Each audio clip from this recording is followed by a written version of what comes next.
大家好，我是安琪，欢迎来到颐养晚年。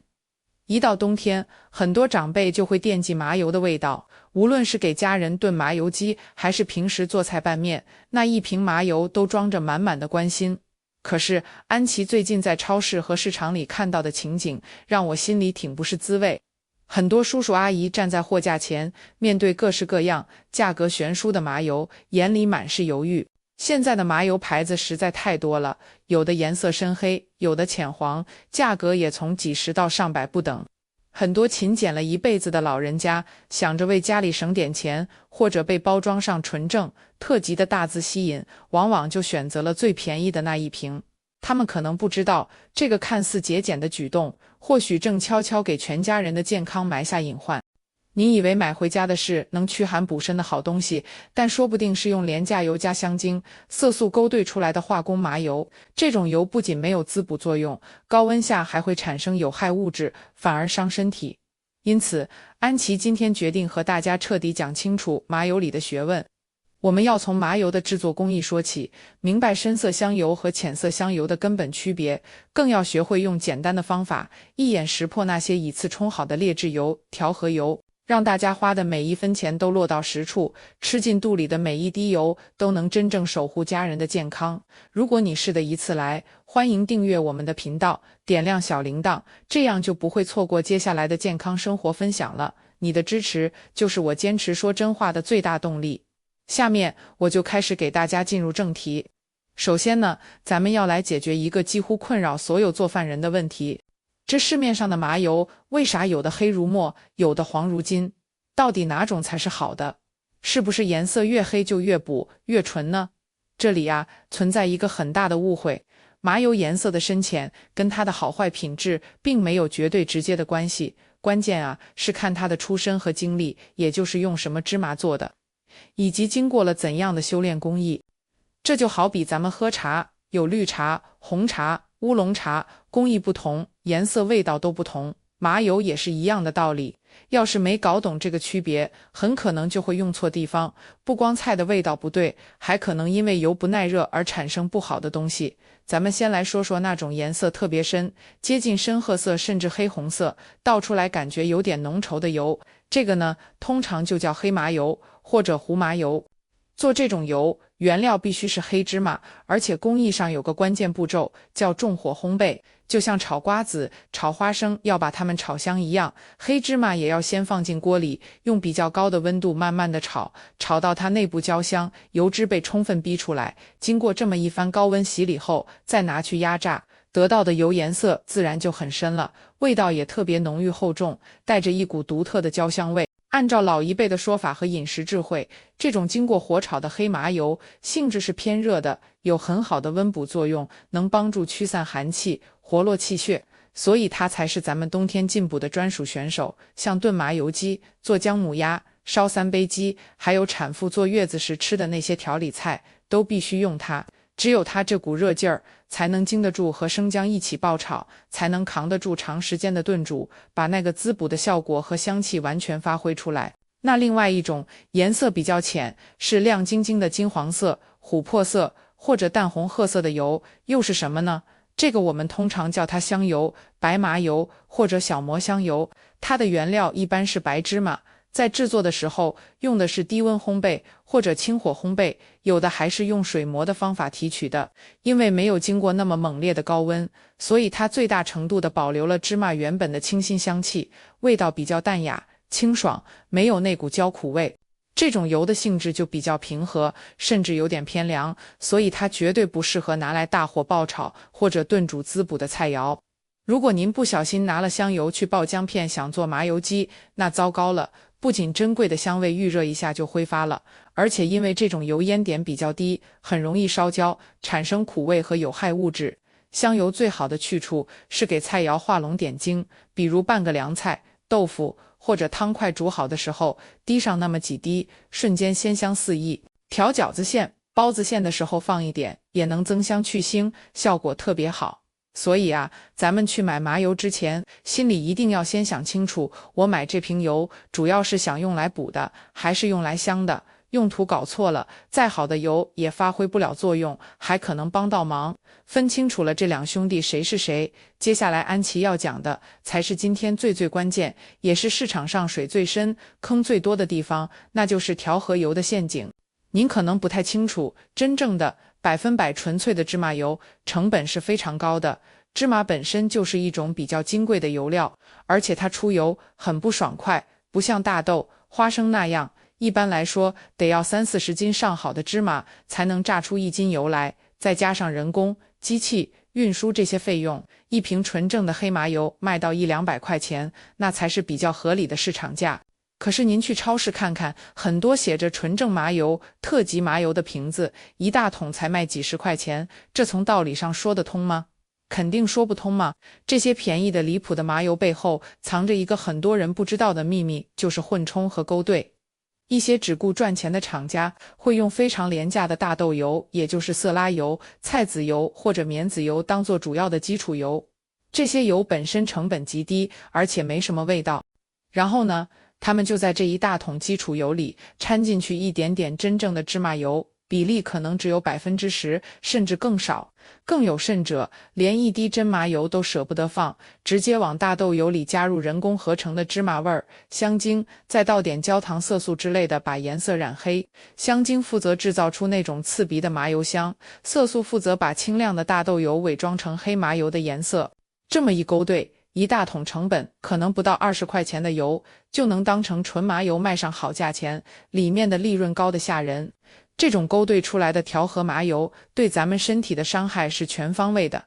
首先，它没有任何滋补的效果。您本来是想给身体虚弱的家人补一补，结果吃下去的都是廉价的大豆脂肪，不仅补不进去，还加重了身体代谢的负担。其次，也是最可怕的一点，为了盖住基础油的豆腥味儿或者劣质油的哈喇味儿，他们加进去的那些化学香精，在咱们高温爆炒，比如做3杯鸡纳混的时候，会迅速分解、变质，产生一些像多环芳烃这类公认的有害物质。而且那些劣质基础油本身也不稳定，高温下容易产生反式脂肪酸。长期吃这种假麻油，真的是伤肝伤肾，还容易让血管变硬，血脂升高。对于本身心血管就比较脆弱的中老年人来说，这简直就像在喝慢性毒药，太危险了。那么，咱们作为普通消费者，不懂那些复杂的化学检测，在超市里买东西时间又紧，到底该怎么练就一双火眼金睛，快速识破这些劣质勾兑油呢？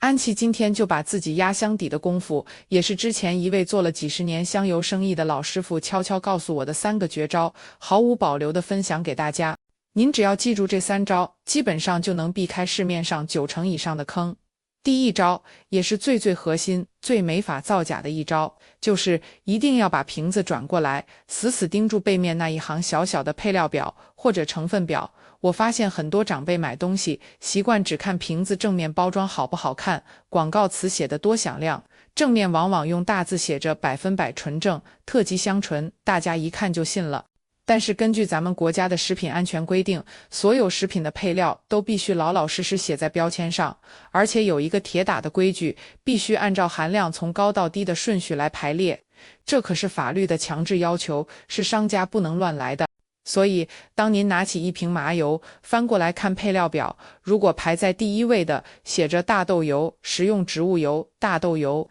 菜籽油或者含糊的精炼植物油，而芝麻油这3个字排在第2位、第3位，甚至很靠后的位置，那么请您立刻马上把这瓶油放回货架。这清清楚楚地告诉我们，这瓶油里最主要、占比最大的就是便宜的大豆油，芝麻油只是个小配角。这就是典型的调和油，或者叫掺假油。如果更过分，您在配料表里直接看到了芝麻香精、食用香料、焦糖色这类字眼，那更是铁证如山了。这就是用化学东西勾兑出来的化工油。真正值得我们花钱购买的好麻油，它的配料表应该像它的品质一样纯粹、干净，里面应该只有一行字，那就是芝麻油或者黑芝麻油。除此之外，不应该再有任何其他种类的油，也不应该有那些看不懂的添加剂名字，哪怕它写着99%芝麻油，咱们也得留个心眼儿。那剩下的1%是什么？为什么不写出来？只要不纯粹，咱们就不要冒这个险。记住，配料表里唯一的成分必须是芝麻油。第二招，不用识字，靠物理方法，摇一摇看气泡。这个方法特别直观，是基于纯麻油和勾兑油物理性质不同来的。纯正的芝麻油，它里面有些成分的结构比较特殊，导致它的粘度比普通的大豆油、色拉油要高，更稠一些。您在超市里可以拿起一瓶麻油，用力的上下摇晃几下，然后迅速把瓶子举起来，对着灯光或者明亮的地方仔细观察里面产生的气泡。如果是100%的纯麻油，摇晃后产生的气泡个头会比较大，分布也比较稀疏。最关键的是，这些气泡消失的速度非常非常慢，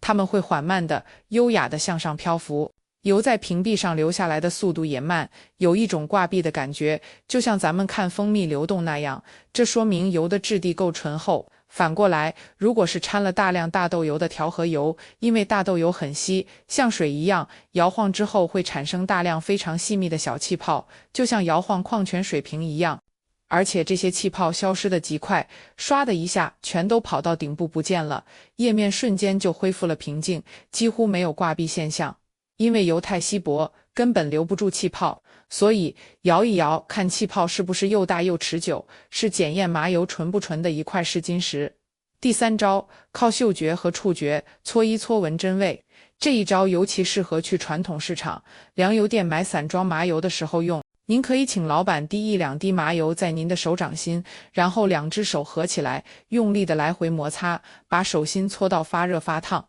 这个时候，热量会加速香味的挥发，您马上把手掌凑近鼻子，深深地闻一下。如果是真正的天然压榨的纯麻油，您闻到的会是一股非常醇厚、深沉、自然的焦香或者坚果香，是那种芝麻被烘烤过的、很扎实的香味。这个香味后劲足，很持久，就算您过一会儿再闻手心，还能隐隐约约闻到那股余香，甚至洗手都不太容易一下子洗掉。但是如果是加了化学香精的勾兑油，在刚开始搓的那几秒，可能会有一股非常冲鼻，甚至有点呛人的香味，猛地扑过来，感觉香味很杂，不自然。可这个香味是短命的，几秒钟之后就会出现断崖式的下跌，香味突然就没了，或者最后留在手上的是一股生豆子的腥味，或者是那种难以形容的，有点像机油、塑料的怪味道。因为化学香精只是浮在表面，它经不起真正高温和摩擦的考验，